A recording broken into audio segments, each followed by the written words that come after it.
Hi, I'm Rachel Scott for YYOGA, and this is a tutorial about how understanding Tadasana can help you in every single pose that you do. So for this tutorial, it's helpful to have a block or a book or something like that. So here's the thing about yoga. Yoga loves opposing actions. So, when we get into a pose and we stay in a pose, your teacher might give you certain cues to activate your body, and that makes the pose harder, right? And more activated and more aligned. Well, we can find a lot of those actions standing in our most fundamental and foundational yoga pose, Tadasana. And when we do that, we can start to see how our own path of least resistance shows up in every single pose that we do. So basically, over time in life, we all have these certain kind of, patterns that we fall into our body. And by adjusting ourselves and aligning ourselves in Tadasana, we can start to find more optimal alignment, not just in our yoga practice, but also off the mat.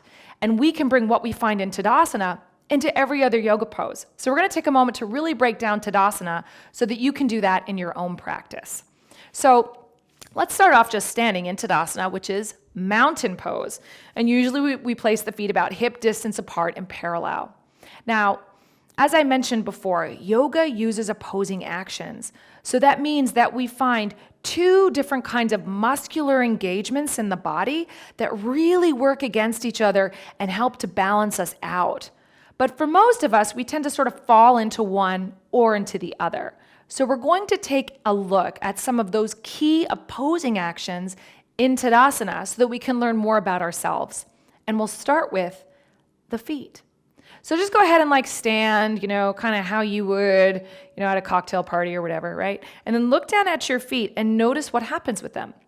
So the opposing actions in Tadasana are lifting the inner arches up. So you can do this with me, as if you have a little thumbtack or something like that, kind of stuck underneath the inner arch of your foot. So I lift the inner arch up, and you'll feel that really weights the outside of your foot. And then that action gets combined with squeezing the outer shins in or squeezing the outer ankles in, right? So if you look at your feet now, you can play with the combination of those two actions, lifting the inner arches up, hugging the outer ankles in, to find real balance through all four corners of your feet. But you'll probably notice that we all have a tendency to do one of those things or the other. So if I'm just standing, for me, look, I just drop my inner feet down. So for me, I need to keep lifting my inner arches up. So those are two of the actions that we can play with, and you'll find those in every single pose that you do. Moving on up to those opposing actions in the pelvis, and this is where your block may come in handy.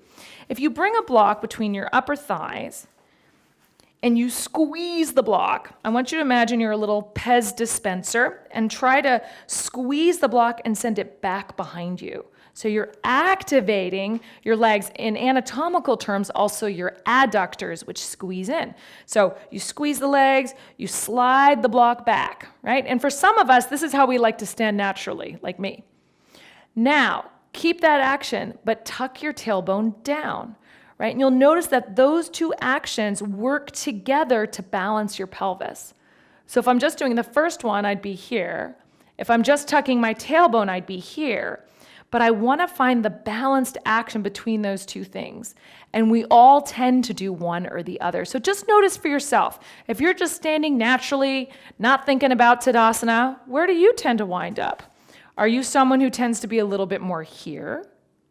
Or are you someone who tends to be a little bit more here? So if you've got that block, slide it between your upper inner thighs again. Squeeze the block, send the block back behind you, and then keep that action as you draw the sitting bones down. And notice how different that feels than just standing. And then notice, which do you have to do more of to keep your pelvis nice and balanced? Maybe you have to squeeze the block back a little bit more. Or maybe, if you're like me, I have to focus on actually lengthening my glutes down a little bit more. And what you'll find for yourself is that, generally speaking, whatever you do here in Tadasana is going to show up in every single pose you do, right? So just kind of clock that and notice that for a minute. And then we'll move up to the rib cage, right? So most of us either stand, again, like this, or like this. So up here in the upper chest, I want you to soften your front ribs in, right? So it's like if you tend to poke the bottom ribs out, just bring those a little bit more back into your body. Can you keep that and also draw your shoulders back?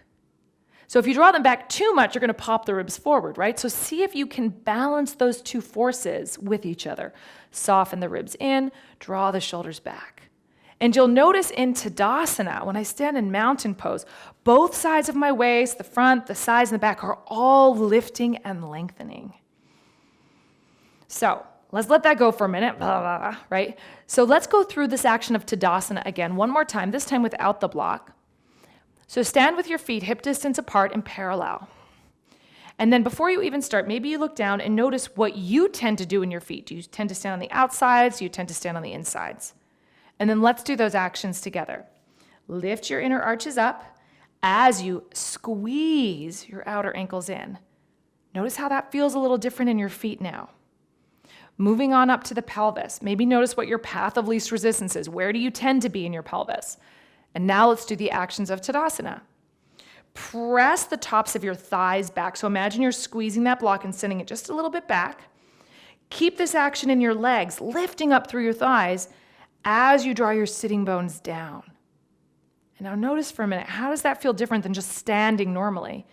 You may feel like now there's a little bit more activation through your pelvis, a little bit more lift, that the front of your pelvis and the back of your pelvis are a little bit more even. Lift through all four sides of your waist. And now soften your front ribs in a little bit as you draw your shoulders back. And feel what that is like for you.